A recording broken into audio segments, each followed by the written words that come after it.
Mag-uumpisa na naman ang aming bakbakan for today's videos. Kaya ayan, kanya-kanya na kaming ready na mga inday. Kaya nag-uniform na nga yung mga kasamahan ko. Para pag tinawag kami, ready na kaming pumunta sa baba kung saan kami maglilinis. Yung ano natin. Ito lang yung trabaho na. Hi guys! Yan. Hi!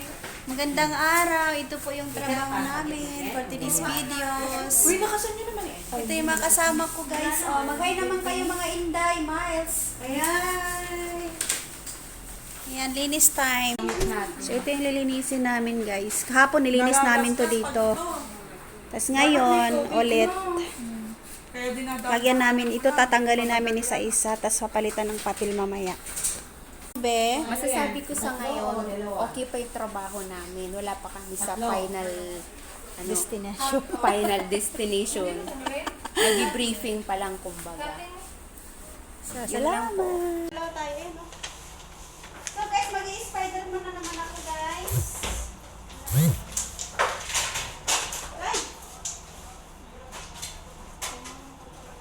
Ben, akyatin mo yung pinakataas, Ben. Kukunin ko, wait lang.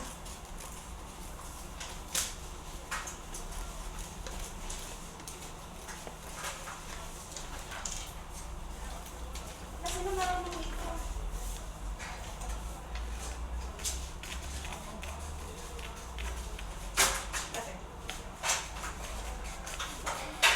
Ibilang kad nagkamanday.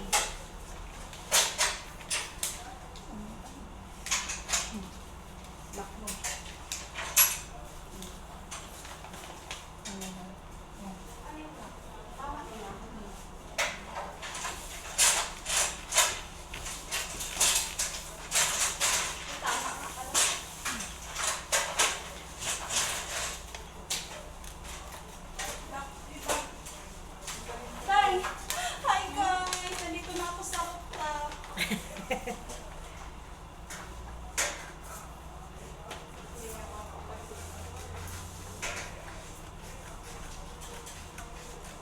So dito mo talaga masusubok yung talent mo sa paglilinis mga inday kasi ito basic pa lamang to sa mga kagaya naming cleaners. So ayan, inakyat ko na nga itong lagayan ng ng mga unan, kung mga bedsheet, kung ano-ano pa diyan. So organized nga daw ang sabi nila. So ayan, nagdikit-dikit nga kami ng mga papel diyan para lagyan nila ng pangalan kung ano yung items na nakalagay diyan na sa mga organized na cabinet. So kahapon nga pala, nilinis na namin yan. Kami ang nag-arrange niyan. Ngayon magdidikit na lang kami ng papel kasi lagyan daw ng pangalan, sabi nung tao na nag-ano sa amin dito sa baba. So ayan naman yung trabaho namin. So kinabukasan yan ay hindi ko alam kung mag-umpisa na rin kami magtrabaho sa mga bahay-bahay. For 4 hours lang naman yung duty namin guys. So dalawang batch hapon at saka umaga. So kaya naman. Kaya good luck sa atin mga inday. Sipagan lang natin at bawal daw mapagod sabi nila. Kaya ayan, may nagugulo pa dito, nagvo-voice over ako. So ayan ang buhay ng isang OFW. Kaya sabi nila laban lang, bawal mapagod kahit wala ka namang kalaban. O diba?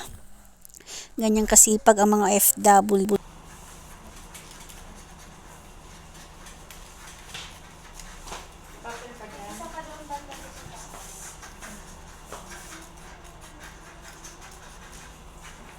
Just like this, make you stay again.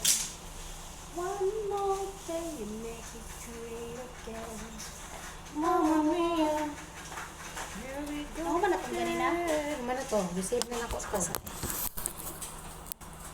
Basta pa naman ito, no? Stopper siya.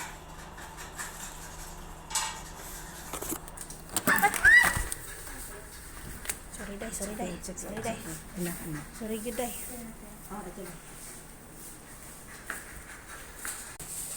Yan si Ami. Masipag yan. Yan si Heidi. Masipag yan. Yan si Leslie. Masipag yan. Ito kaming lahat. Masisipag. From Philippines. Ulit. From Philippines kami. From Hong Kong. Parang tayo mga ano eh. Bibidyo sana ako. May mga driver. I-deploy na kami, guys. Leslie, bye-bye. Say bye. Bye-bye, mga Inday.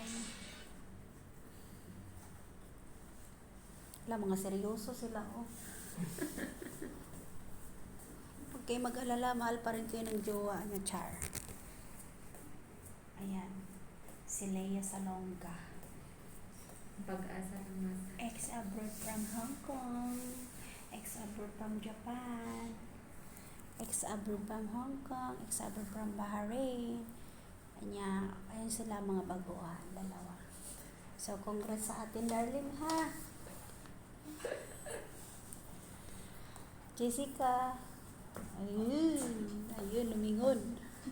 So, yan ang buhay namin, guys, ngayon dito sa Saudi Arabia. Hinihintay namin yung allowance kasi bibili kami ng pagkain. Bibili ako ng itlog, ng mga noodles. May noodles pa naman ako doon. So, ganito ang OFW life dito sa Middle East. Kung saan nandito po kami sa Dammam, Saudi Arabia. So, ayan, gutom na ang mga person. Thank you for watching!